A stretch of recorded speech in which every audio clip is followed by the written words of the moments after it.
Lights grim, shadows dance as the lights grow dim. Monsters lurking, phantoms moan. Ghoulie's here, you're not alone. Welcome to the Ghoulie Show. It's gonna be a good nighty night. Hope you can sleep tight. Ooh, don't be shy, just take a seat. Where nightmares and nostalgia meet. The movie chills, the radio's hell. The Ghoulie Show is on the prowl. OTR Halloween Holidays presents The Baba Ghoulie Show.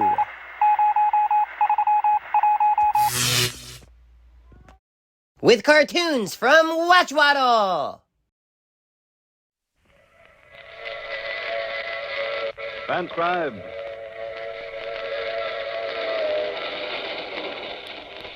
The Mutual Broadcasting System presents The Mysterious Traveler.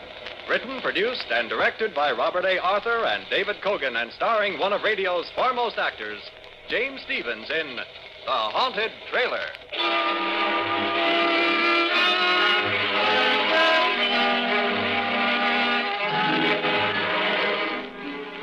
This is the Mysterious Traveler, inviting you to join me on another journey into the realm of the strange and the terrifying. I hope you will enjoy the trip, that it will thrill you a little and chill you a little. So settle back, get a good grip on your nerves, and be comfortable, if you can, as we take a little cross-country trip in The Haunted Trailer.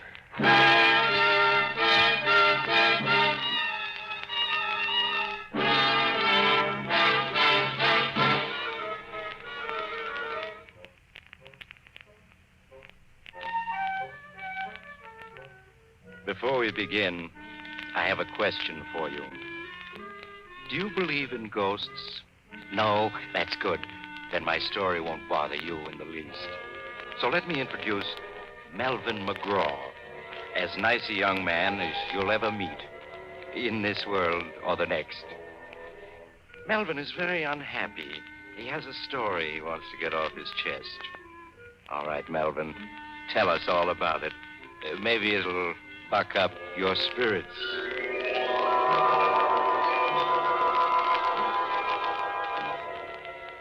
Spirits. Don't mention that word to me. What I could tell you about spirits.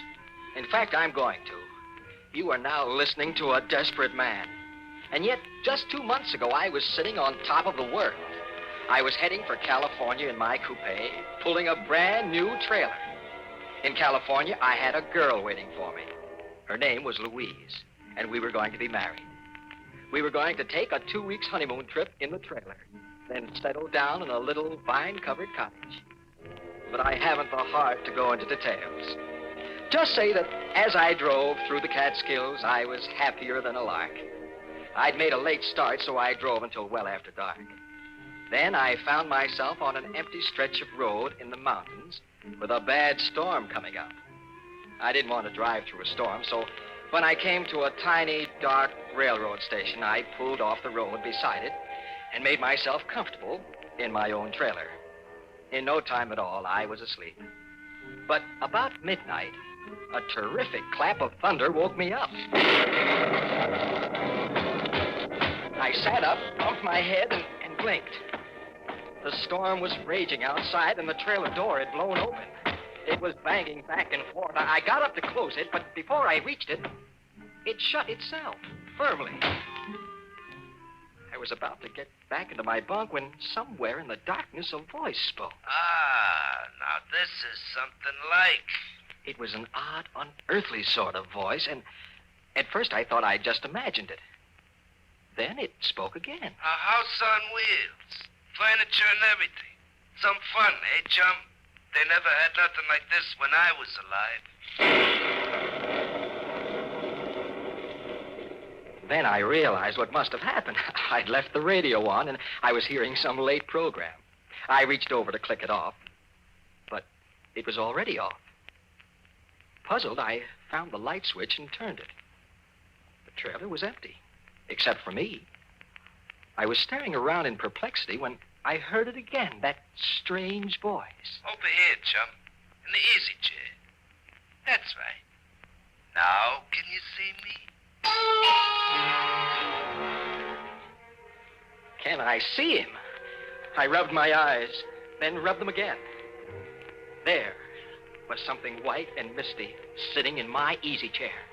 Something that grew more and more solid as I stared at it, until I could see it quite plainly. Like looking at a disreputable old man carved out of a chunk of London fog. It was... the only thing it could be was... That's right, chum.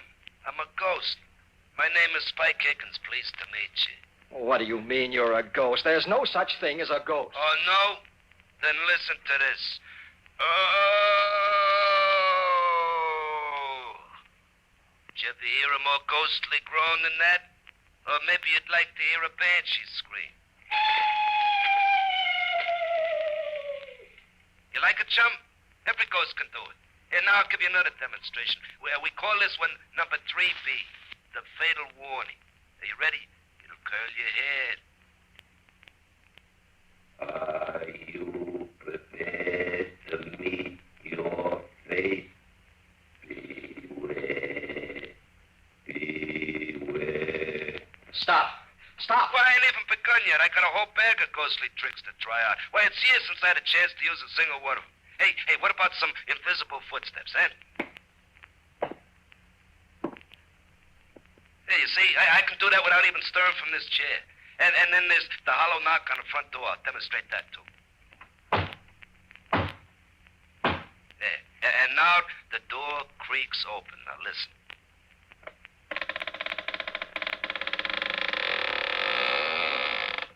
See? Now, just suppose you was alone in a deserted house at night and you heard all them noises. What would you do, huh? I'm asking you, chum. I'd run like the dickens. Yeah, I bet you would. Anybody would. And now do you believe I'm a ghost? Or should I give you some more of my repertoire? No. I'm convinced. You're a ghost. Well, that's better. Now that we're acquainted, you can call me Spike. That's my name, Spike Higgins. Born March 28, 1888. Died April 15, 1930. Well done, now good and faithful servant. Oh, I certainly wish I could wake up. This dream I'm having is ghastly. Not ghastly, ghostly. And you're not asleep.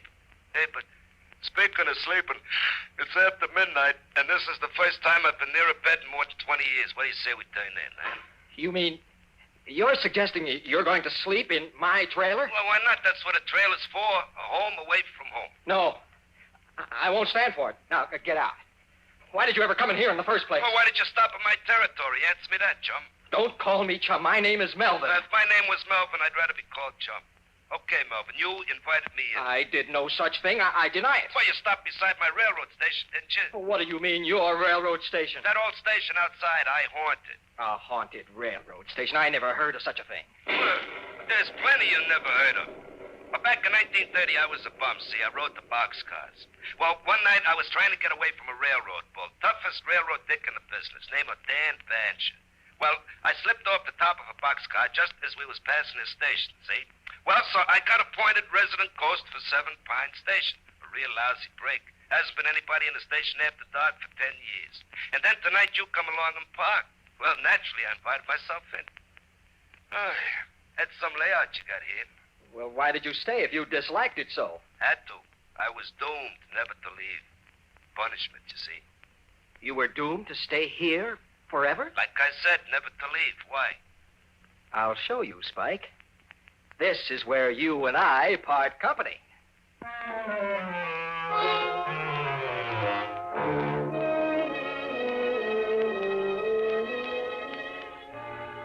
I know you think I was dreaming, but I wasn't. I was sitting there in my trailer talking to the ghost of a very disreputable-looking hobo. And I saw that I had to take drastic action. Spike had said he was doomed to stay there forever. But I wasn't. I hurried out of my trailer, climbed into my coupe, started the motor, and pulled away from there. I didn't stop until I'd gone 20 miles and left Spike Higgins' ghost safely behind me. Then I found a spot off the road, stopped, and went back to my trailer, completely bushed. Oh, boy, now for some sleep. I'm dead. Watch your language, Melvin. I'm dead, not you. Spike. Here I am, Melvin, in the other bunk. No, you can't be. You said you were doomed to stay forever back at the railroad station. Well, I said I was forbidden to leave. I didn't leave. You hauled me away in your trailer. So now the curse is broken. I can go any place I want. Then go. Any place. I don't care where, as long as it's someplace else. Oh, but I like it here, Melvin. Nice, cozy, good company, plenty of scenery. I'll tell you what I'll do. If looking at me bothers you, I'll merge. Then you won't be able to see me. Merge with what? Merge with the other wear. So long, chum. I mean, Melvin. So long. He was gone. Except for me, the trailer was empty. Then I knew it had just been a dream. I took a stiff drink of scotch and tumbled into my bunk. Next morning, the sun was shining. I thought about Louise and cheered up. I made myself a cup of coffee and started out happy as a lark again. I stayed happy almost all day. Then, as it was getting on towards evening, a cold, clammy draft chilled the back of my neck, and... Hello, Melvin. It's me, your old chum, Spike. You're not my old chum, and where are you? I can't see you. Well, give me time, Melvin. Give me time. I've been merged with the other wear all night. I can't materialize again too fast or I'll strain my protoplasm. There, how's that? You transparent monstrosity. I thought you were just a dream. Oh, have I got to convince you all over again? Okay, I'll run through my repertory for you. The ghostly groan, the dying scream, the scream of the banshee, the hollow footsteps, the squeaking door. No, anything but that. I couldn't stand it again. Well, okay, then. Oh, but I left one out last night. The mournful howl of a dog. You know, in every ghost story, there's always a dog howling someplace. Well, that ain't a real dog. It's just a standard ghost sound effect. Yeah, like this, see? Oh, no. My nerves can't stand anymore. Melvin, chum, you're gonna have to toughen up. You're gonna be hearing a lot of them ghostly noises, and you just gotta get used to them. What do you mean? Well, you and me are gonna be seeing a lot of each other. I am now the resident ghost of this here trailer. Congratulations, Melvin. You own the first haunted trailer. Oh, don't be ridiculous. Nobody ever heard of a haunted trailer. Well, they're gonna hear of this one. You'll be famous all over America. Oh, that's absurd. A haunted trailer. Why not a haunted ferry boat, a haunted boxcar, or a haunted Pullman? What, do you think there ain't?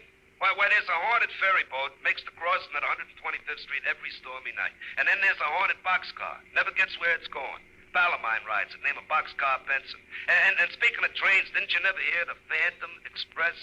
The Phantom Express? Yeah, it's an all-Pullman car job, and nobody rides it but hobos who've been given a reward, see?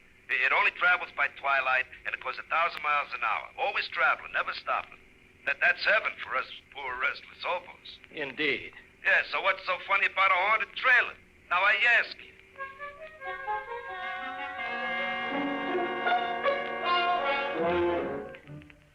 Well, as I got underway again, I was worried. The idea of taking Louise for a honeymoon in a haunted trailer didn't appeal to me.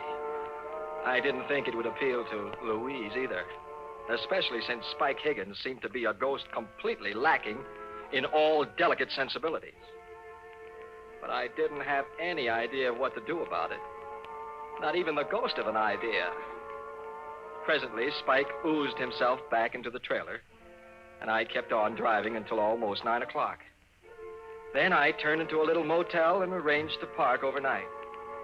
I had some supper at a diner nearby and then went back to my trailer, hoping against hope that Spike would be gone. But he wasn't. The trailer was full of cigar smoke and the smell of whiskey. There was Spike sprawled out on my bunk, inhaling the smoke of a cigar that burned in the ashtray, and from time to time leaning over to sniff at an open bottle of scotch. And to make it worse, another phantasmal character, long and thin and disreputable looking, occupied the other bunk. They were two thoroughly intoxicated spirits. Oh, many brave hearts lie asleep in the deep. So beware,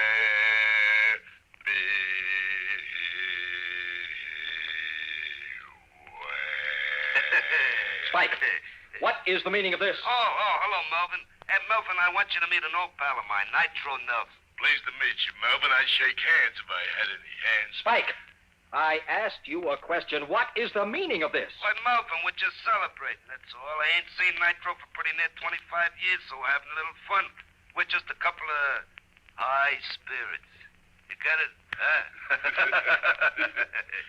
Very funny. Well, get this Nitro ghost out of here at once. This is my trailer, and I don't want him here. Yeah, sure, Melvin. It's your trailer, only I'm the resident ghost, see? I got full rights to extend hospitality to any other ghost, ghoul, phantasm, spirit, spook, boogeyman, werewolf, vampire, or poltergeist I want to. Look it up, the Spirit's Handbook, Section 7, Paragraph B. Besides, Melvin, there's a lot worse things than me that Spike could have invited. You know, some of them werewolves now. Brother. All right. Let's not talk about it. Just thinking of such things makes me nervous. But you'll have to stop singing. Suppose somebody heard you and came to investigate. Oh, well, okay. And anyway, it's time to turn on the radio. Turn on the radio? For what? But to hear it, stupid. Let's see. Yeah, this ought to be the right station. May I ask, merely out of morbid curiosity, what program a ghost would listen to? Well, you don't have to ask. You'll hear it.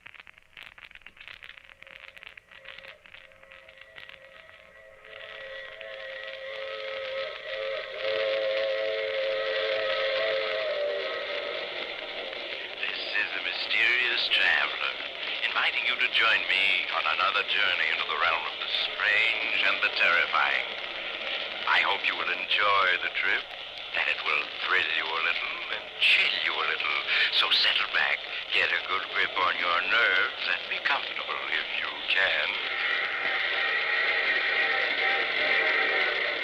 Mysterious Traveler. Oh, that's a pipperoo of a program. Oh, no. Turn it off. What's the matter? You don't like the Mysterious Traveler? All us ghosts listen to him. Oh, I like it all right, but you don't expect me to listen to it with two ghosts right in the same room with me, do you? Sometimes he even scares us. Okay, we'll turn it off. Look, Spike, Yeah, Melvin. what'll you take to go away and leave me alone, both of you? Oh, Melvin, you don't understand. I've took up my abode in this here trailer. I'm your ghost now. Your family ghost. Where thou ghost, I will ghost. Hey, you get it? Huh? Then am I to understand you refuse to clear out? And the answer to that, Melvin, is absolutely. Well, in that case, I'm going to rent a cabin for the night. I couldn't possibly sleep in this trailer with you two hunks of animated fog. Suit yourself, Melvin. Anyway, me and Spike got some practicing to do. Okay, Spike, let's go. First, the mournful dog howl.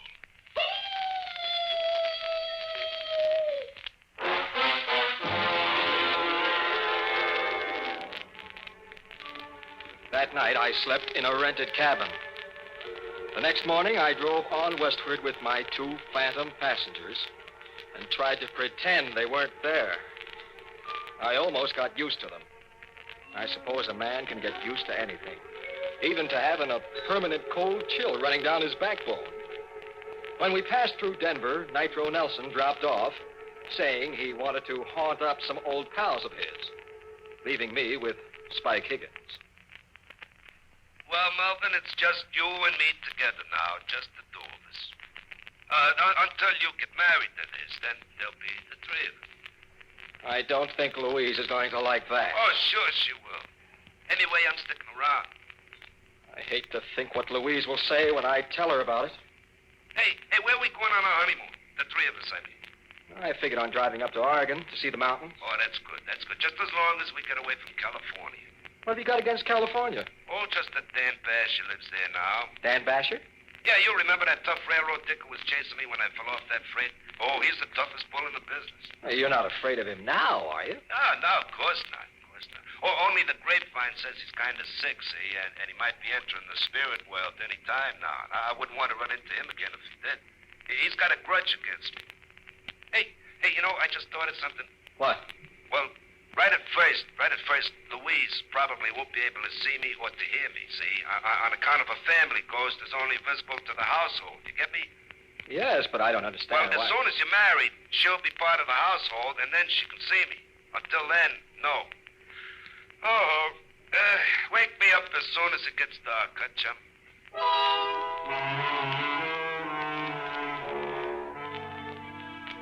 3 days ago, we reached Santa Monica. I rented parking space in an auto camp and immediately phoned Louise. Melvin, darling, I'm so glad you're here. I've been worried not hearing from you. Oh, I'll explain all about that. When can I come and see you? Well, I'd better come see you first, Melvin. You see, my uncle isn't well, and the doctor said he must have quiet. I'll be there in an hour. I hurried back to the trailer and tried to clean it up. Spike Higgins' ghost lay on a bunk and watched me cynically. Hey, take it easy, Melvin. You're no good at housework. You know, this place needs a woman's touch. Now, listen, you. You've got to promise not to frighten Louise. I told you, Melvin. She won't even know I'm here. I certainly hope not. That would ruin everything. Here she comes now. Coming, darling. Melvin. Louise. Oh, here, let me help you in. Oh, thank you, Melvin. So this is it. The trailer you wrote me about. Uh-huh, darling. Look, here's the stove, and an icebox, and a built-in bar. A bar? Uh-huh. Oh, now, Melvin, you know I disapprove of spirits. I resent that. Be quiet. Why, Melvin? Oh, excuse me, darling. I wasn't talking to you. Well, then who were you talking to? Oh, it's hard to explain. Oh, look, Louise, here's a writing desk that folds into the wall, and a regular easy chair. Well, it's very nice, Melvin, but all the same, we're not taking any spirits along on our honeymoon, bar or no bar. Oh, she got a surprise coming to her. I said to be quiet. Melvin, how can you talk to me like that? Come on, show her who's boss, Melvin. I told you to shut up. Melvin! I won't stay here and be insulted. You can telephone me when you're ready to apologize. With that, Louise stormed out. That evening, I had to plead with her on the telephone for half an hour before she would consent to let me drive out and see her at her home. Oh, really, Melvin, you were very rude this afternoon. Oh, I'm sorry, darling. I'm overwrought. I apologize. Well, you do look rather haggard, Melvin. And the way your hair stands on end, you really should do something about it. I wish I could. Louise, how soon can we get married? Well, I don't know. It depends on Uncle Dan. Uncle Dan? Uncle Dan Basher, my mother's brother. He's very ill. The doctor just gives him a few more days. Your uncle is Dan Basher, who used to be a railroad detective? Why, yes. And he's dying? I'm afraid so, Melvin. But you needn't look so pleased about it. Oh, sorry, darling. Look, I must talk to him now. Oh, but the doctor said he can't Just be for a minute, disturbed. darling. It's very important. Well, maybe, just for a minute. Come this way. This is his door. Uncle Dan, Yeah? do you feel strong enough to talk? What about? Well, it's Melvin, my fiancé. He wants to meet you. Send him in. Come in, Melvin. Oh, thank you, Louise. Look, I must speak to your uncle in private. Oh, but Melvin, I'll explain later. That's a good girl. Thank you, Louise. Good work. I can never get rid of her. What do you want to marry Louise for, anyway? Oh, I love her. It's a pretty poor excuse for getting married. She's like a mother, my sister. The reason I spent all my life on the railroad. Well, that's what I want to talk about, sir. Do you remember a certain Spike Higgins? Do I remember him? If I could ever get my hands on him. You know him? I know his ghost. He's haunting my trailer. He is, huh? I'd certainly like to meet up with him. Well, I'd certainly like you to. He's outside now. My trailer is parked at the curb. Well, in that case, I was figuring on postponing the event for a few days. But for the privilege of meeting up with Spike Higgins' ghost. Yes? Lad, go outside and wait. I'll be out in a couple of minutes. In the spirit.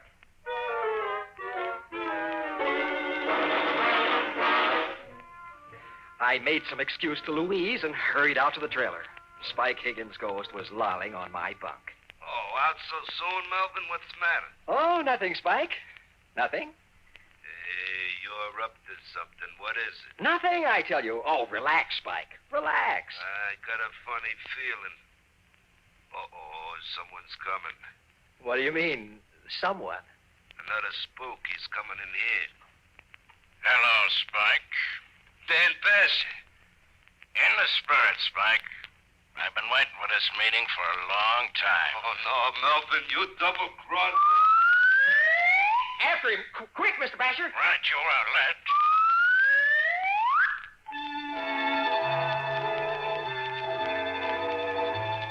I rushed outside. 3 blocks away, I saw a long freight train puffing away. Spike Higgins' ghost was racing for it with Dan Basher's spirit gaining on him. For the first time in a week, I felt happy again. Melvin. Louise. Melvin. Uncle Dan. He's gone. Yes, I know he is. You know? Well, what do you mean? Well, I just saw him running for that freight train. You saw Uncle Dan running for a freight train? I certainly did. Wonderful fellow, your uncle. Well, Melvin, are you mad? Mad? Not a bit. I am as happy as a lark. Well, you must be out of your mind. Here, poor Uncle Dan has just... Oh, Melvin, and you just stand there laughing about it. Laughing! But Louise, you don't understand. Oh, I understand all too well. You want to break our engagement. Hiya, Melvin. So you want to get rid of me, do you? I certainly do. There, I knew it. I just knew it. Louise, darling. Oh, just like a dame, always weeping. Will you shut up? Isn't there any way to get rid of you? Well, there certainly is. Goodbye, Melvin McGraw, forever. Louise. Oh, never mind, Melvin. You've always got me.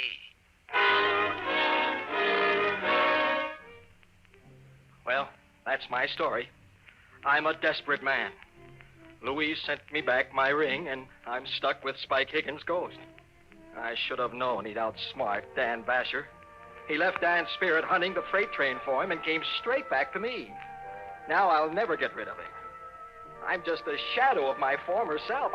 I can't get a job. Oh, look. Do any of the radio stations carrying my story need a good sound effects man for mystery programs? Oh, with me and Spike Higgins' ghost working together, we can guarantee authentic effects. Here, look, we'll give you a demonstration. Spike, let's have the creaking door. Now, the fatal warning. Are you prepared to meet your maker? Now, the dog howling in the cemetery.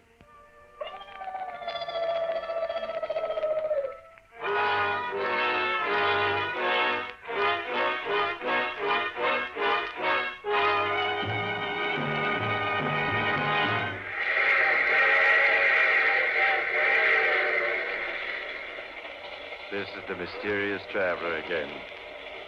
Dear me, what an odd story Melvin had to tell. Really, I don't know whether to take it seriously or not. A haunted trail. It would be just the thing for my summer vacation. I do know a haunted telephone booth where I make all my calls. Oh, but I'm just joking. There are no such things as ghosts. Are there, Spike? Oh, of course there ain't. Well, the whole idea is ridiculous. You see? Oh, you have to get off here? I'm sorry. But I'm sure we'll meet again. I take this same train every week at this same time.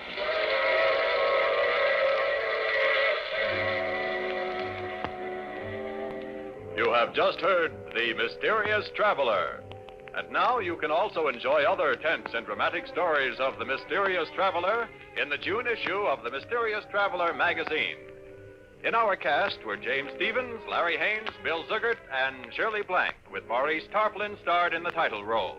Music is under the direction of Emerson Buckley and was composed by Richard DuPage. This program came from New York.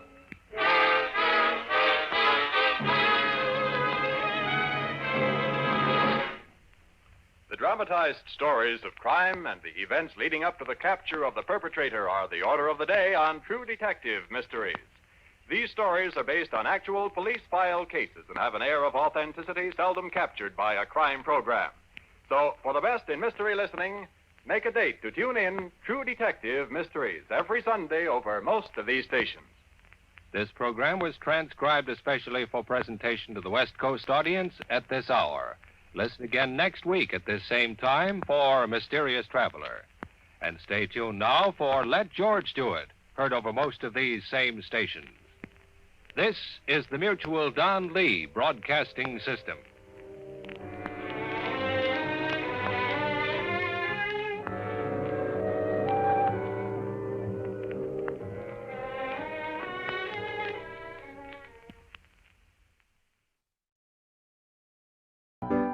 It's intermission time at the Baba Ghoulie Show. Time to refresh yourself and visit our snack bar.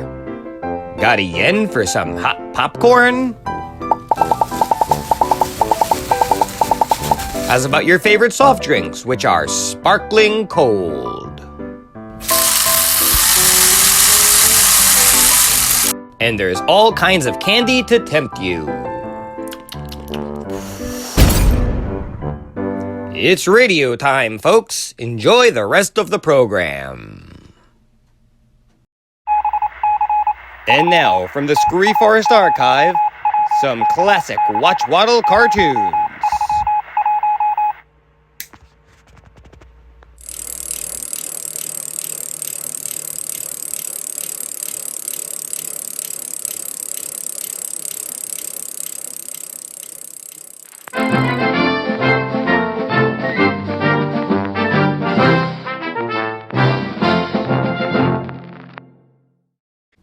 Last one inside is a rotten egg.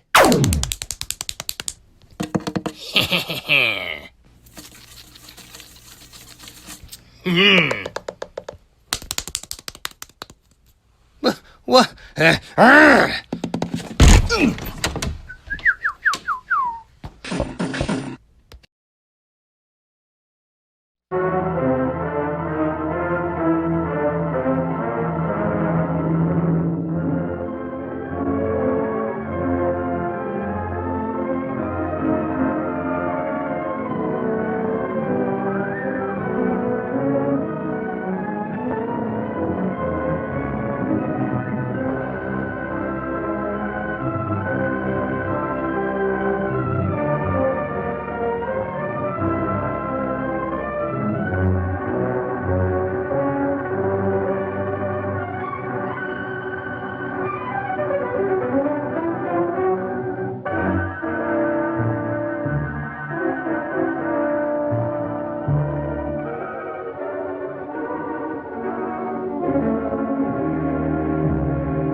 Leo, are you out here?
Gail, I thought you were out of bed.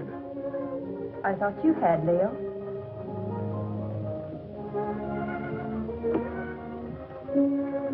Couldn't you sleep? No. My room is cold and damp. Only this hateful fog seems to be at home there. I told you this island was no place for you. My mother lived here. And died here. Violently.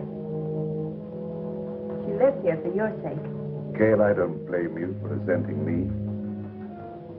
I hadn't realized the name Leo Granger was still headline news. I never imagined that the press would revive the whole dirty mess again. It did. I'd have to remain isolated here for a long while. But that's no reason for you to stay buried on this forsaken island.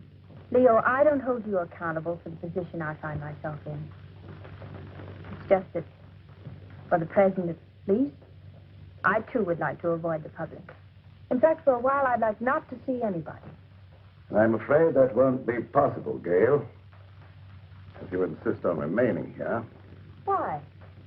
There are a few people I must see.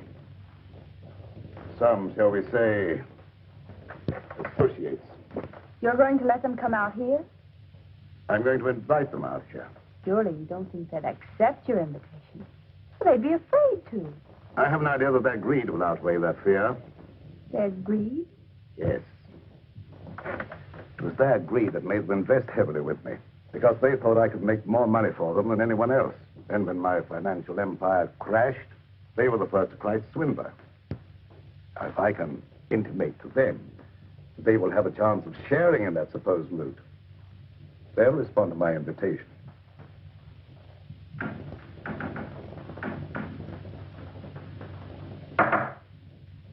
What was that?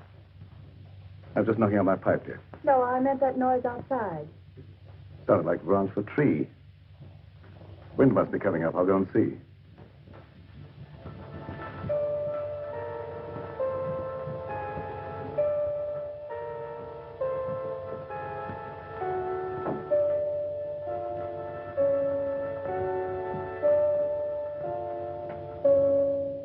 What is it, Doc?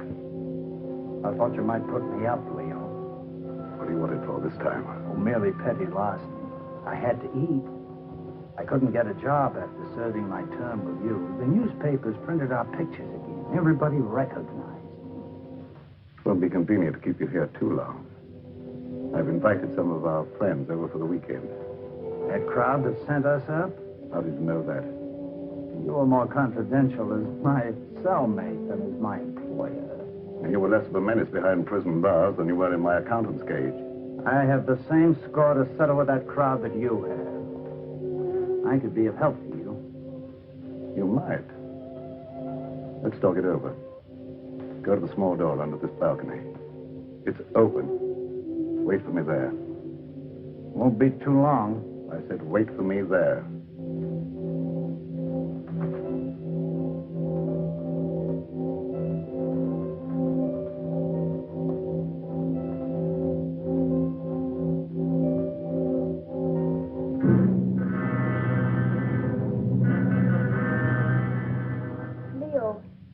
I've been thinking. I believe I've discovered why you failed in business. You surrounded yourself with the wrong people. I didn't surround myself with them. Sylvia Jordan did. How could she? Blackmail? Practically. As my secretary, she knew a lot about my private affairs, which gave her a certain amount of influence. Then when I married your mother instead of her, Sylvia became vitriolic. She sold me out to her friends, Richfield, Kavanaugh, a whole double-crossing gang that railroaded me. I wouldn't have cared if they'd stopped at that, but they didn't. One of them, maybe the whole group indirectly, was responsible for the death of your mother. Leo, what are you saying? Oh, the circumstances surrounding the murder of your mother was obviously prearranged. Isn't it logical, Gail, that this group, having put me safely away in prison, should come back here to learn from Karma the whereabouts of the fortune I was supposed to have sorted away? Failing, they struck her down fatally. And they ransacked the place until they were disturbed by the launch returning with the servants. But if any of them did murder Mother, do you think they'd risk coming back out here? Now, don't forget, they didn't get what they came after.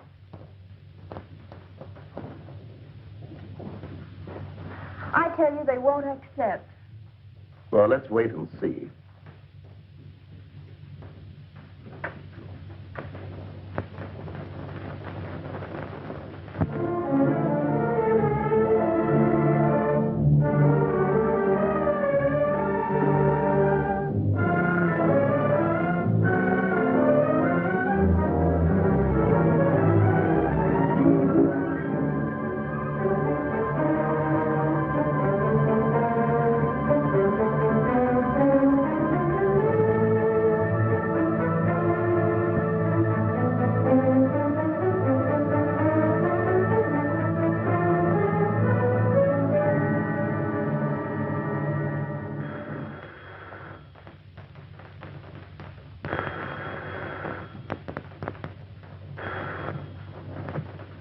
Emmeline Bronson, Psychic Research Laboratory.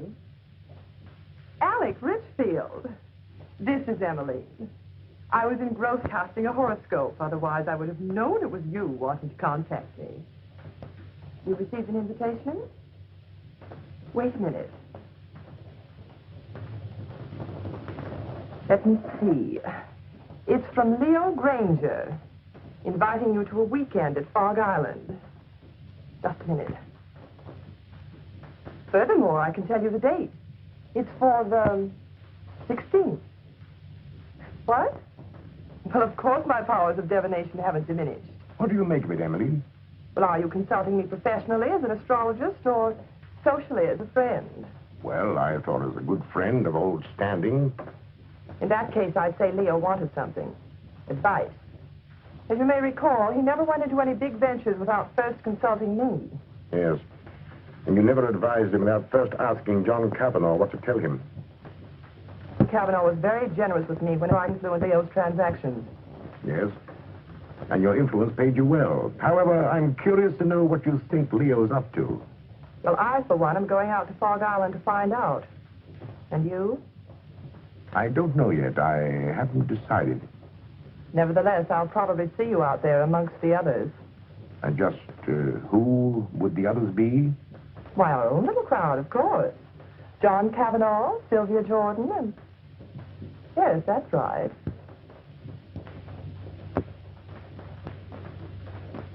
What has Leo Granger to say, John? How do you know this is from Leo Granger?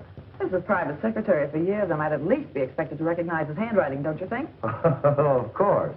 Have you read between the lines? Read what? That I might see justice done? Well? Does it occur to you that Leo may have found out how you played up to Karma while he was out of the way? I didn't. I always liked Karma. There was no point in avoiding her just because he got into trouble. And there was no point, I suppose, in your chartering that boat all by yourself just to call on her at Fog Island. Who said I chartered a boat? The man who owned it. He also admitted taking a veiled woman out to the island, alone. I never wear veils. Besides, why should I want to see Karma? To get information. That needn't exclude you in Leo's mind as one of Alec's henchmen. How do you know that? I know Leo Granger. I know the way his mind works. He's a very suspicious and vindictive man. How about Kingsley? Emmeline Bronston? Yes, even you. Don't forget the damaging effect your testimony as his private secretary had on the case. I'm not forgetting it. Nevertheless, I don't expect Leo ever to forgive me. Leo Granger will never forgive any one of us. 5 years in the penitentiary can do a lot to a man. Not to Leo Granger. You get one of these? The same? Identically. And I dare say there's a half a dozen others floating around amongst our erstwhile associates. Shall you go? I think so. You're not afraid? Are you? Well, not exactly afraid, but, But what? maybe intrigued. After all, he got away with quite a fortune. If he's going to pay off, I want to be there. That's what I thought. And if you go, I'll go. And if we go, the others will go. Will they? There's safety in numbers.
Sound of their voices, I'd say about 4 or 5. I can't tell through this fog.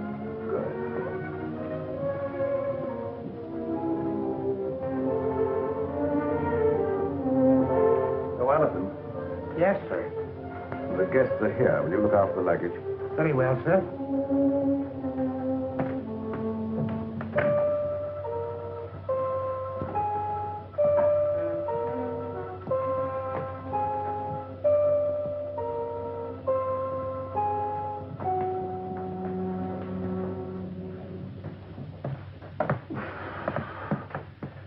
Well, how are you, Leo? Quite fit, John, and you? Never better. No, Leo. Now, Sylvia, this is a curious place. Yes, strangely enough, it was built by pirates. But you shouldn't have any difficulty in finding your way around, John. Thank you.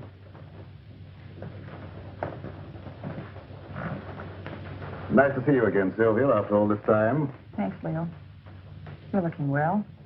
You know, penitentiaries aren't exactly a health resort. I wouldn't recommend them to my friends. There's a fire waiting. Thanks, sir. Leo. If it's any consolation to you, your water sign predicts satisfaction for you here. What about you, Emmeline? Me? Oh, don't you know a seer is never any good for herself?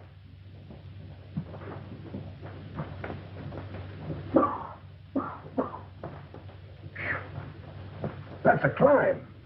Getting soft, Alec? Oh, not so you notice it, Leo. Of course, cigars may have cut my wind a bit, but I still smoke them when I want them. Something I was forced to give up, cigars. You got those that I sent you? Yes, I got them, but they weren't my fancy. However, my cellmate enjoyed them and survived. Lucky.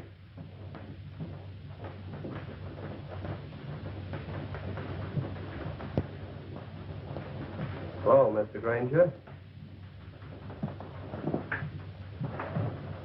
I'm Jeff Kingsley, son of Jefferson Kingsley, to whom you sent an invitation. Apparently you didn't know Dad died a month ago.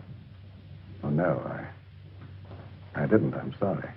You don't mind, of course, my coming out here to see justice done? Of course not. Come in. Thank you.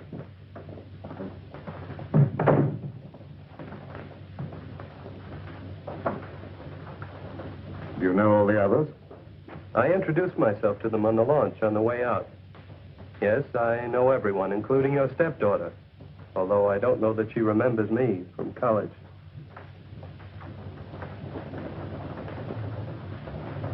Hello. Hello. It's been a long time. Yes. Surprised? Somewhat. Would you like me to explain? I don't think that's necessary. You're not very glad to see me, are you? Should I be? Maybe not. Would it bore you out any if I were to tell you I'm glad to see you? Thanks. I'm sure you're all wondering why I invited you here. So let's settle that question right now at the beginning. I invited you out here for, let me say, retribution. Now, retribution is an odd word. It can mean so many things. It could mean reward, the return of money you think I stole from you. It could mean giving you an opportunity of getting even with me, or with each other. It could mean revenge, seeking a life for a life. You see, how you killed something very dear to me. It might have been friendship, it might have been my ideals, it might have been my wife. Perhaps you never knew it, but I happen to love Karma. She was more than just a wife to me. She was my ideal, my friend. Whichever one of you killed her will kill again and just as wantonly. So let me warn you, the innocent among you, to be wary of the murderer whenever he or she finds it necessary to strike again. And that, my dear friends, concludes the business of the evening. Now let's all be as sociable as we can. Oh, I omitted to mention that we have another house guest, Doc Lake. You all remember Doc Lake? I'm sure. My accountant who was sent up with me. Doc, our friends are having a little drink. Perhaps you'd care to join them. Good evening. Yes. Since Leo puts it so delicately, I'd be delighted to have a drink. And renew old acquaintance. Oh, by the way, I'm afraid I had to send the launch back to the mainland for some slight repairs. It'll be back in the morning, probably. In the meantime, I'm quite sure you'll find every convenience on this island, except, of course, the telephone. Dinner will be at 8:30.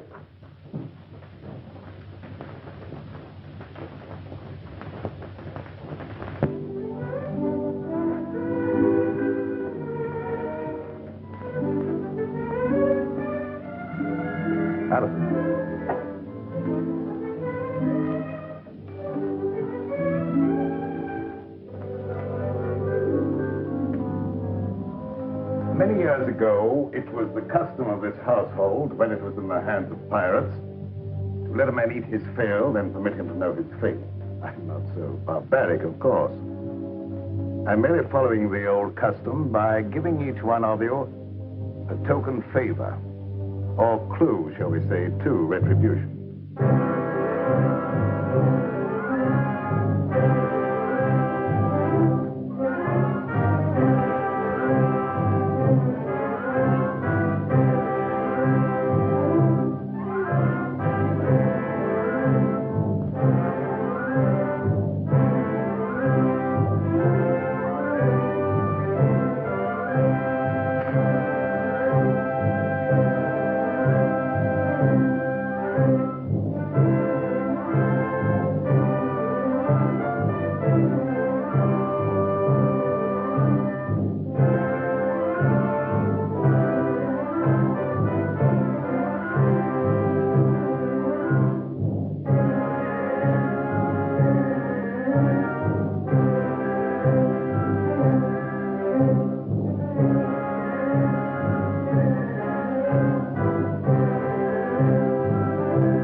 Leo, what is this key?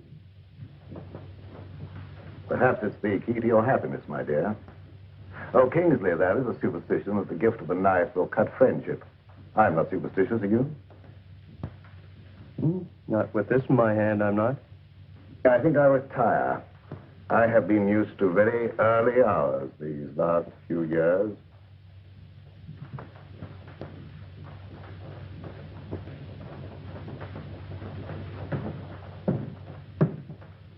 Gail, I think our guests will enjoy a little music if you feel so disposed. Anything special you would like? No, anything you like. Preferably something favoring the woodwinds. Why, the woodwinds, Leo. I don't know, dear, there's something very plaintive about the music of oboes, flutes, clarinets, and something very enticing. Mind if I join you? And if I did? I'd join you anyway. You tried that before. And missed. And this time? I'm your guest, remember? Not mine. Leo Granger's.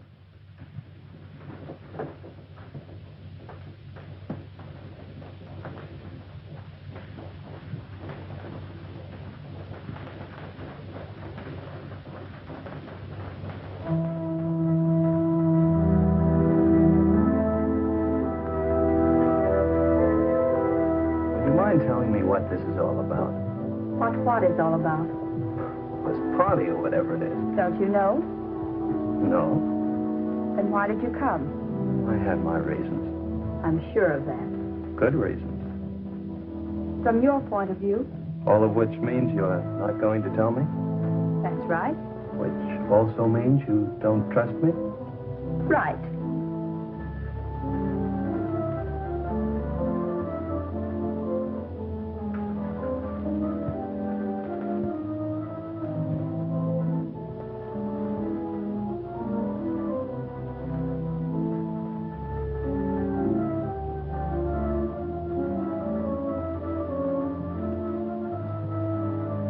Odd favors Leo gives.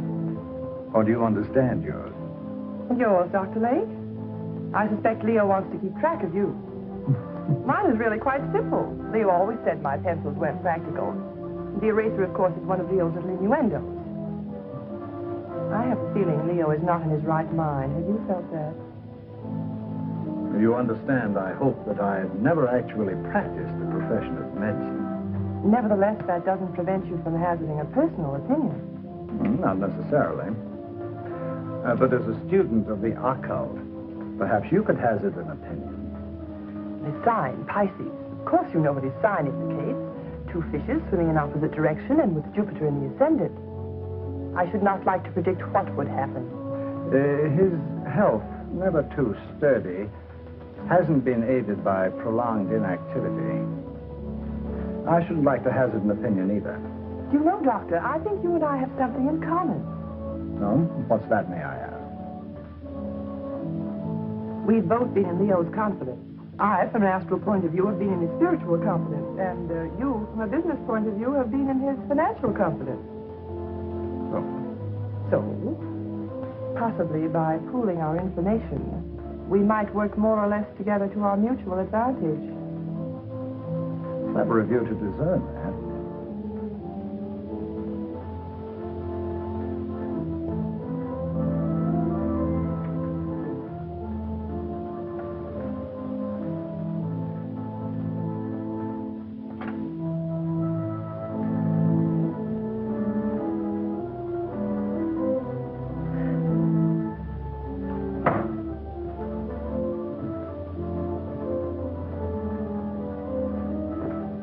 What's the matter?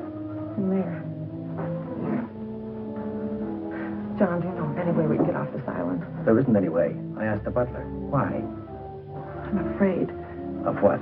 I don't know. But this to Leo all suggested death. What to Leo might this suggest? What is it? Multiplication tables, 2 times 2, and so on. It might be one of Leo's subtle warnings, insinuating you're not to attempt any more juggling of figures to your own satisfaction. But I get a feeling it goes deeper than that. Tables, skulls. What did Alec get? Oh, I didn't see. He stuffed it in his pocket too fast. Alec knows something. I wonder what that key is to. What key? One Gail got. Why don't you find out? I will when I get a chance. Watch out for young Kingsley. I don't trust him. Suppose you watch out for young Kingsley. I will. I didn't know you played so well. Didn't you?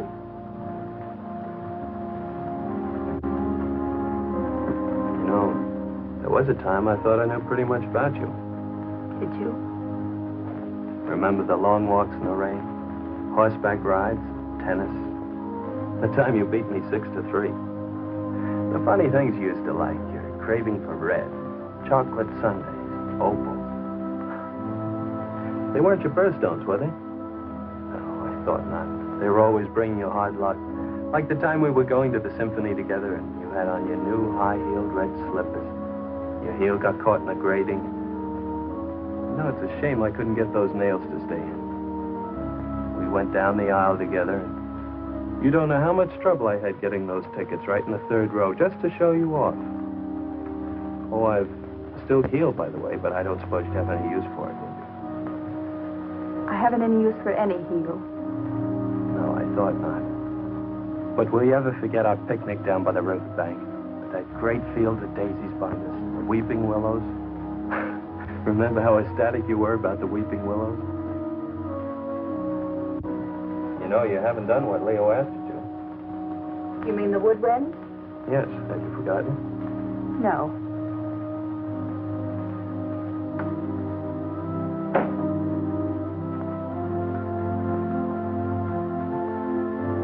I see.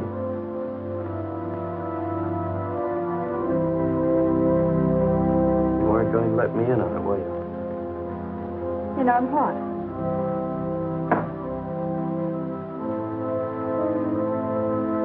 Oh, that. No. Why not? Suppose you find out if you think it's important. Gail, is anything important to you? Yes. Solitude.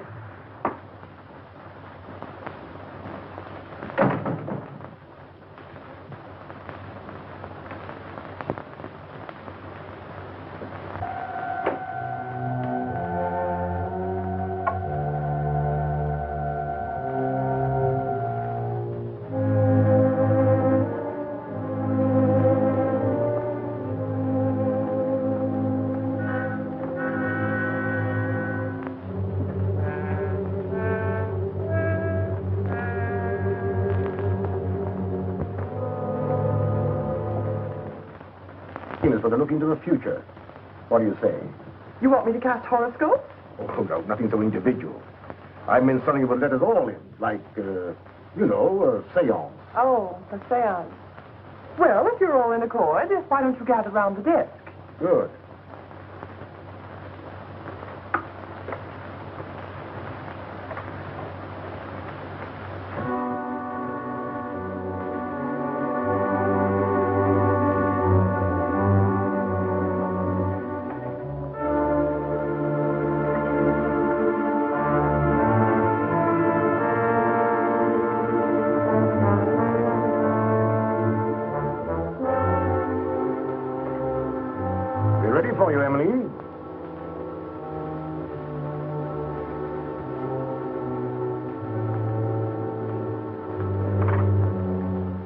Emmeline, you'll want the lights out. It was better, of course. I'll attend to that.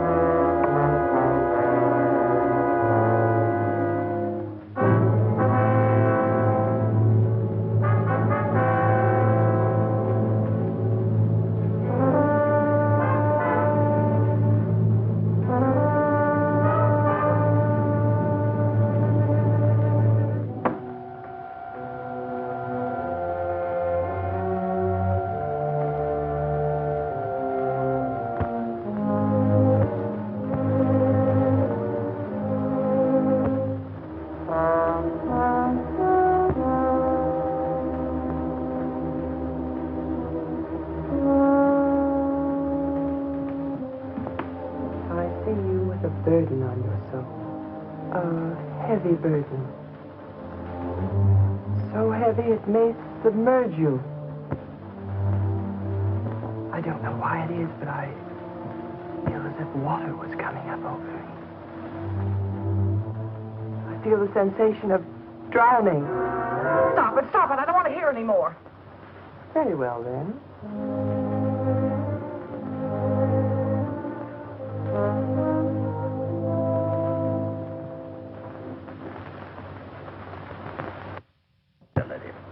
It's strange, but I can't seem to reach you. You seem to bar the way. No. Bars are in the way. We'll skip me for the moment. And for yourself, what do you see? Myself? It's very difficult to see for myself.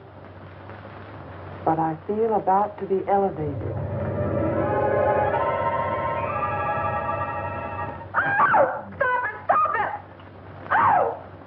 Somebody turn on the light. I will.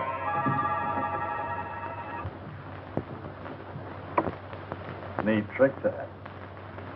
Mind telling me how you did it? It was no trick.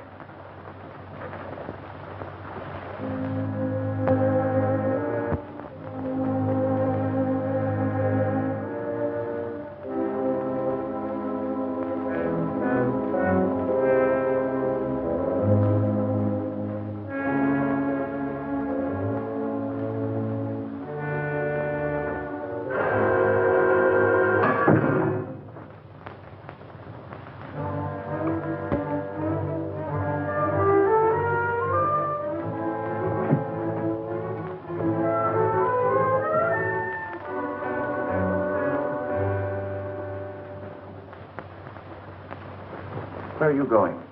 I have an idea. What about? Gail's key. Oh.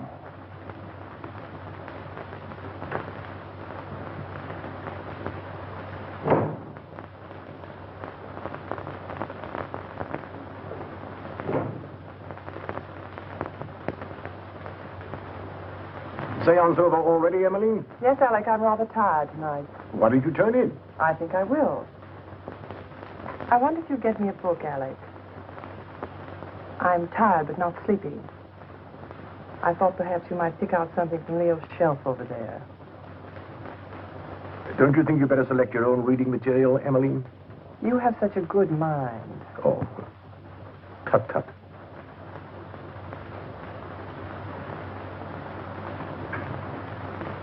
Would you be looking for any book in particular, Alec? For Emmeline? Something light, of course. Oh, yes. How about this? What is it? Crime and Punishment. Ideal.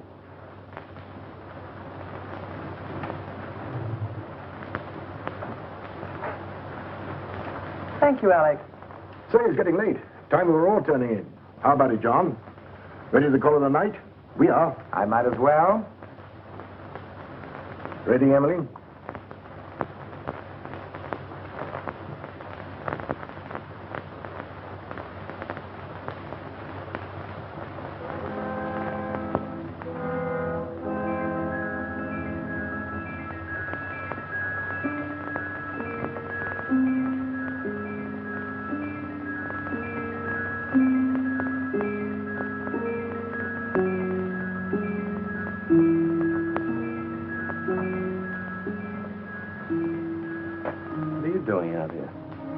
I might ask you the same question. Catch cold in this fog. The air's warm. Mind telling me what you're running away from? Am I running away? Of course. First from all your friends by coming out to this desolate spot to live, and now from everyone inside. What right have you to pry into my private affairs? Maybe I like you. You have a very peculiar way of showing it. Well, I'm a very peculiar person. There. Maybe I like you more than you realize. Really? I realize you're just a little girl in a lot of trouble. What trouble? That I mean to find out. Is that all you mean find out? No, but that'll do for a starter. And after that? Gail, have I ever done anything to make you mistrust me? You came out here with the others, didn't you? Obviously. Why? To see you. I don't believe you. Gail, why don't you break down? Be yourself. Why don't you let me help you? There's only one way you can help me, and that is to leave me alone. Now, look here, young lady. Don't try my patience too far. You might as well know once and for all I have no intention of leaving you alone. Very well, then. I'll leave you alone.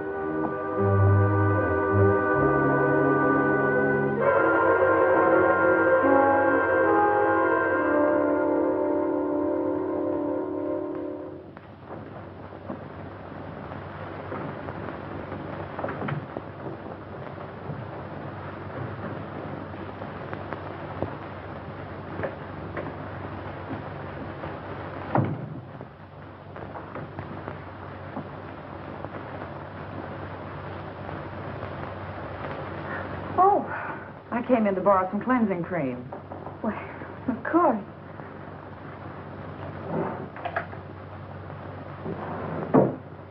I'm not robbing you, am I? No, I seldom use it. Oh, but you should nightly, my dear. Too much bother. Nothing should be too much bother to protect your skin. In this climate, one doesn't need to take the trouble. But if you don't take the trouble to preserve your skin now while it's healthy, you'll regret it. I'll chance that. Already it shows the signs of neglect. Ma? What an interesting room. Mother didn't decorate it. These things were here when Leo bought the place. Leo bought it. I thought Karma bought it for him. Leo bought it in car.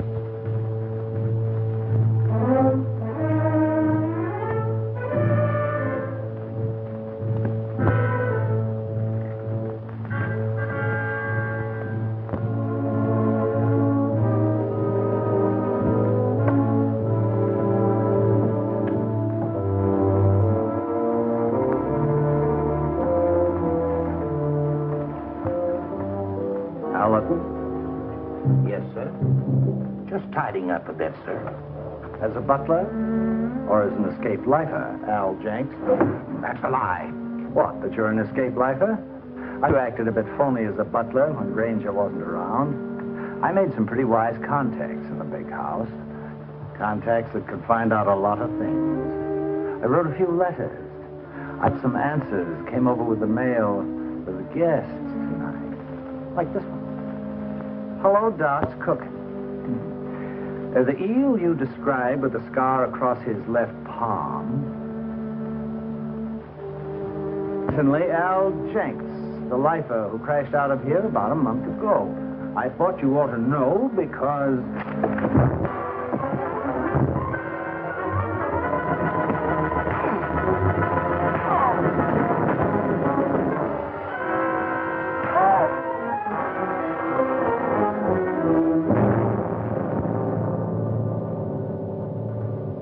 Enjoying yourself, Doc?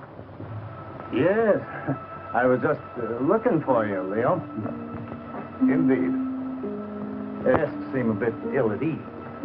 That's a pity. I've given them the run of the house. What more could they have me do? Give them enough rope, eh, Leo? Something like that. They're all wondering what you've got up your sleeve. Including you, Doc. Have you forgotten, Leo? I know what you've got in mind for them. Have you forgotten that time in Stir when I showed you how they framed the two of us and you blew your top? And that day when you learned your wife had been murdered. The day you really went stir crazy. Have you forgotten what you said to me that day? Under the circumstances, no one could hold me accountable for what I said. Couldn't they? And especially if what you said came to pass. What'd I say, Doc? Plenty. And if it took your last dollar. That's just exactly what it did. What, take your last dollar? Oh, that's a good one. That's a fact. However, if you prefer to believe others do that I have a fortune buried here, I can't prevent you. But you said you were looking for me. What for? I thought you might like to know what your guests are doing. I know pretty well what they're doing. After all, there was nothing I could ever tell Karma that was encouraging. All I saw for her was trouble and worry and her tragic end. You saw that? Oh, yes, quite clearly. And in detail. I saw her choking her into insensibility. That's a lie. It is? How do you know? She wasn't choked to death. She was stabbed with a knife. Perhaps you know for certain that she wasn't first strangled into unconsciousness. You're making the whole thing up to give the impression you're clairvoyant. Unless you had something to do with her murder. I had less to do with her murder than you had. Why, you fraud, if you dare to... Come in. Perhaps you ladies don't realize it, but your voice is when you get excited. Thank you for stopping us, Alec. And you're keeping this young lady from her rest. You're very considerate, Mr. Richfield. I really would like to go to bed. Of course, I merely thought I might... Come along, Alec. It was your idea to leave Gail alone.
My pipe cleaners. I thought I left them here. I didn't know you smoked a pipe. Oh, didn't you? I've always been very interested in pipes. Do you mind if I have a look at yours? Certainly. I must have left it in my room. Doubtlessly. Have a cigar. Thanks.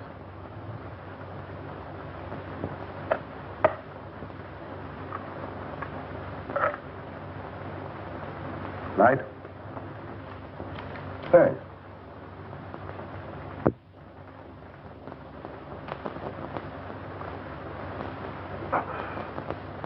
You're not smoking? Not at the moment. Uh-huh. Very good cigar. As you should know, Alec, as always part of my comforts, even managed to get a few where you sent me.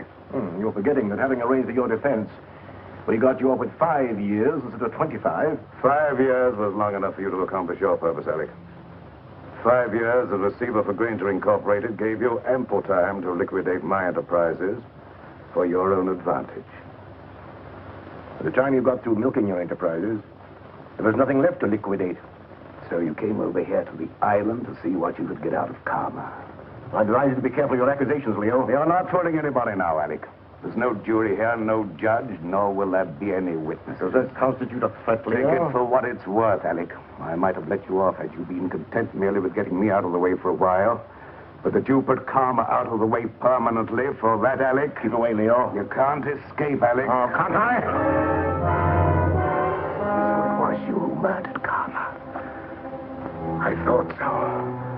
I suspected you all along, but I wanted proof. I've got that proof now, Alec. Obviously, that was the way you struck her down. A sudden thrust in the dark, without warning, without giving her the slightest opportunity of defending herself. You very stupidly used the same technique, the same knife, no doubt. So you see now, Alec, that you're not as clever as you thought you were. You see now, don't you, that you played right into my hands. You see now, Alec, you convicted yourself, Alec. You've sealed your own doom. You've signed your own death.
Very interesting, Emily. Very interesting indeed. And a little amusing. What is? The fact that Leo should give you the key without the means of using it. I don't know what you mean. You know what that key opens? No. Or how to get to what it opens? No. I thought not. But I do. So it seems to me it might be wise for us, you and I, to pool our resources, shall I say, and split proceeds. Equally? Share and share alike. I'll handle the key. As you wish. Follow me.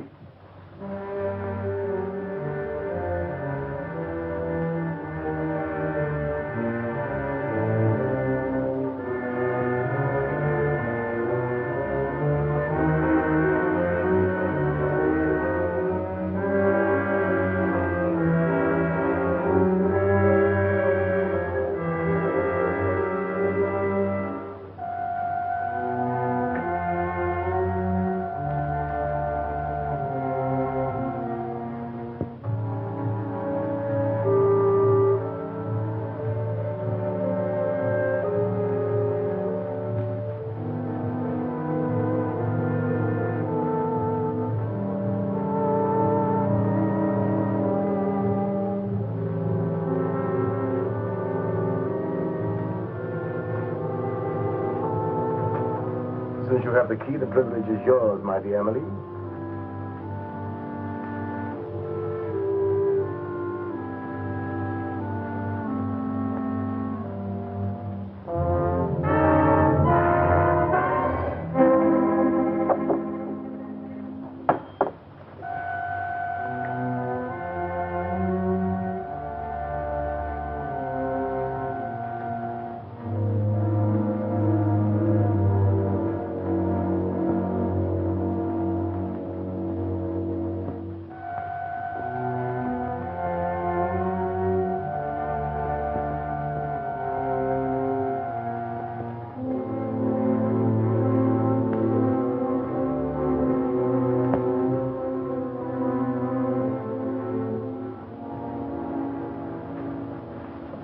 What are you doing here, Kingsley? I was just wondering what you were doing. Oh, I don't think it would do you any good to find out.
But how about you, Jeff? How does your head feel? Feels as though somebody had thrown the book at it. It was a chair. Oh, yeah, that phony doctor. I've got to find him. Jeff, take it easy, please. After the way he conked me? But he's a dangerous criminal. He has a prison record. He's got more than that coming to him. And I think I know where to find him. Jeff, don't. Please. For my sake. For your sake? Yes, Jeff. Look, come on. You'd better sit down. But, Gail, you don't seem to understand. I caught him going through the desk. Gail, do you have any idea what he was looking for? Well, I think I know. Mother told me once. It's something about the top center drawer. Something in it or near it that exposes a secret hiding place for valuables. Valuable. Uh-huh. Well, don't you think you ought to take a look and see if we got away with anything? I have looked. I don't know how to operate it. Well, let me try.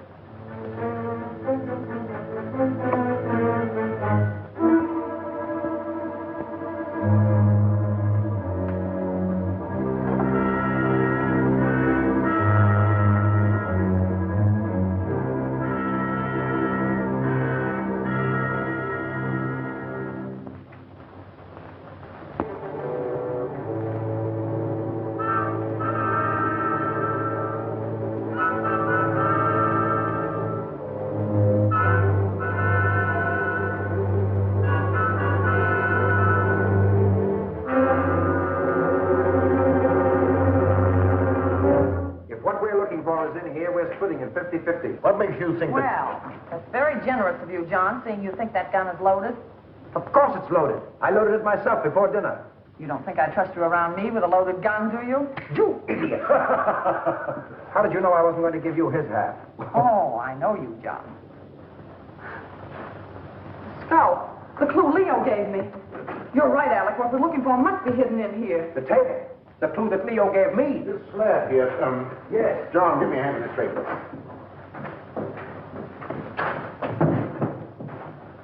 Now. Oh, wait a minute. Let's have it understood now. We share it 3 ways. Let's make it 4 ways.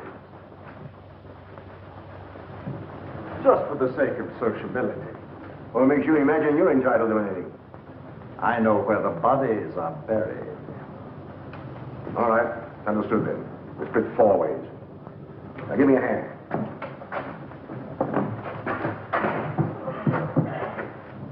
Little box. Wait.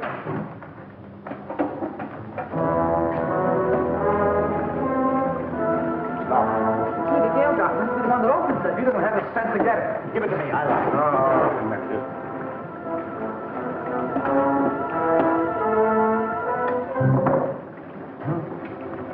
What is it? Read it. Yes, read it. To whom it may concern, this represents all I ever stole from Granger Incorporated. The paper this is written on. Unfortunate investments did the rest. May I suggest you divide it equally among yourselves so that I may feel justice is done. Sincerely, Leo Granger. I don't believe it. I do. It's just like Leo to have the last laugh. John, look! Look at the water! Let's get out of here. There's no door now, huh? Get that chisel, Alec. Here, let me try.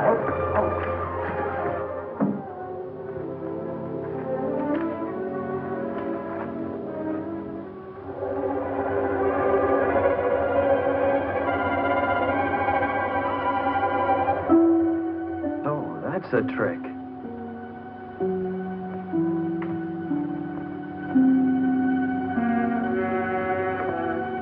Well, Jeff, look, there. Where? There.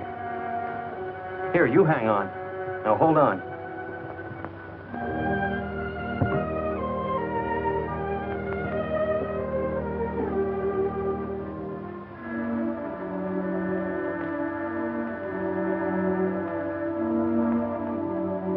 Hey, I'll bet the key Leo Granger gave you opens that box.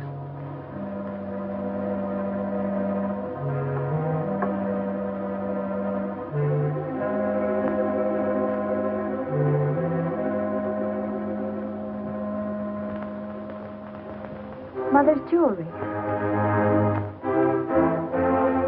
Jeff, wait, listen to this. Gail, darling, this is all that's left of my inheritance. When Leo got into his financial difficulties, I gave him everything else I had to try to save him. But it went with the rest, into unfortunate investments. Please don't blame him too much. He tried. But Gail, darling, leave this island as soon as you can. There's no good will ever come to anybody here. God bless you and try to be happy. Your loving mother.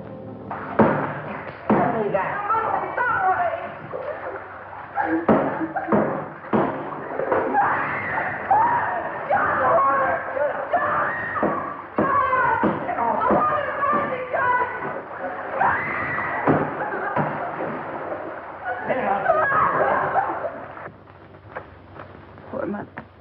She knew. You mean she knew what you put yourself through needlessly, Gail? Needlessly. Yes. Don't think I haven't seen through you. Don't think I don't know why you ran away from us all. It was your wounded ego. Ego? But, Jeff, every place I went, people looked at me accusingly. I knew what they were thinking. They were thinking she's Leo Granger's stepdaughter, and she'll come in for her share of his loot, too. I know what you were thinking, Gail, but you were wrong. Dead wrong. Why, I'll bet you even thought that was the way I felt about you. Of course. And you thought I came out here with those cheap chiselers to grab off a hunk of loot. Oh, I didn't know what to think, Jeff. I didn't want to, but how could I think otherwise? You came over with them.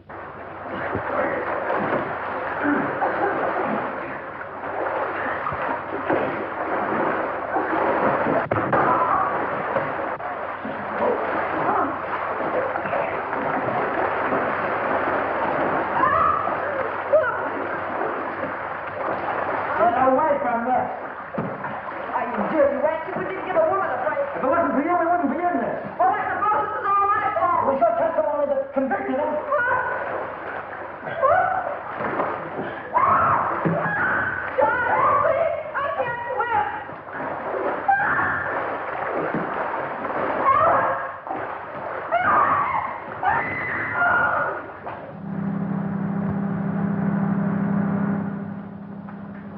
What's that?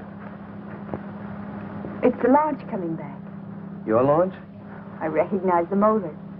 How long will it take you to pack? For what? Well, you're carrying out your mother's wishes, aren't you? Remember, she said leave the island at once? And that's now. No, but Jeff... Don't argue. I'm taking you away from this place at once. Even if I have to kidnap you. You won't have to kidnap me, Jeff. Well, then hurry.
Jeff. I'm ready. Let's get going. Oh, but I'll have to find Leo and tell him I'm going. He isn't in his room. I found Leo. He has no objection to your going. Oh, but don't you think we ought to find out if any of the others want to come with us? I found that out, too. They're not coming with us. Not this trip. I'll send the launch back to them later. There's sun on the mainland, Gail. That's what you need, Gail, sun. More than anything else. Unless it's me. I'll settle for both, Jeff.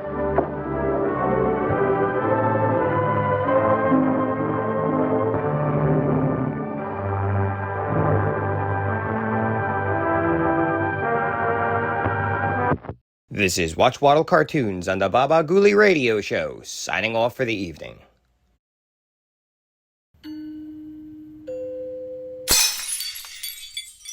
Whoopsie!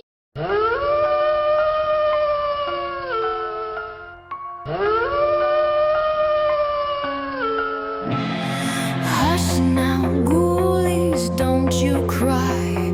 The moon is grinning in the midnight sky. Shadows tiptoe across the floor. Monsters knock but lock the door. Nighty night, sleep tight. It's time to go to sleep. Nighty night, sleep tight. It's time to go to sleep.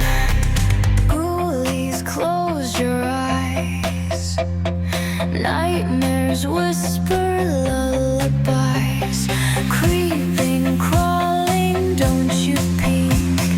Drift away and go to sleep. Nighty night, sleep tight. Rest under the pale moonlight. Nighty night, sleep tight. Rest under the pale moonlight.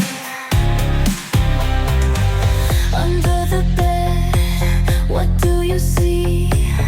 Glowing eyes stare back at me. But don't be scared, they mean no harm. Just spooky friends with ghostly charm. Yo, Night Robin, Gareth and Jack, Donald and Goodman got your back. The zombies creep but they don't bite. They're just walking in the pale moonlight. Werewolves howling, mummies chill, what's their deal? Even vampires keep it still. Skeletons tapping on the beat so tight. Jack-o'-lanterns flicker in the dead of night. Bats take flight, witches zoom, rocking you to sleep with a boom, boom, boom. Nighty night, sleep tight. Nighty night, sleep tight. Ghoulies, don't you fear. Monsters guard you always near. Wrapped in cobwebs soft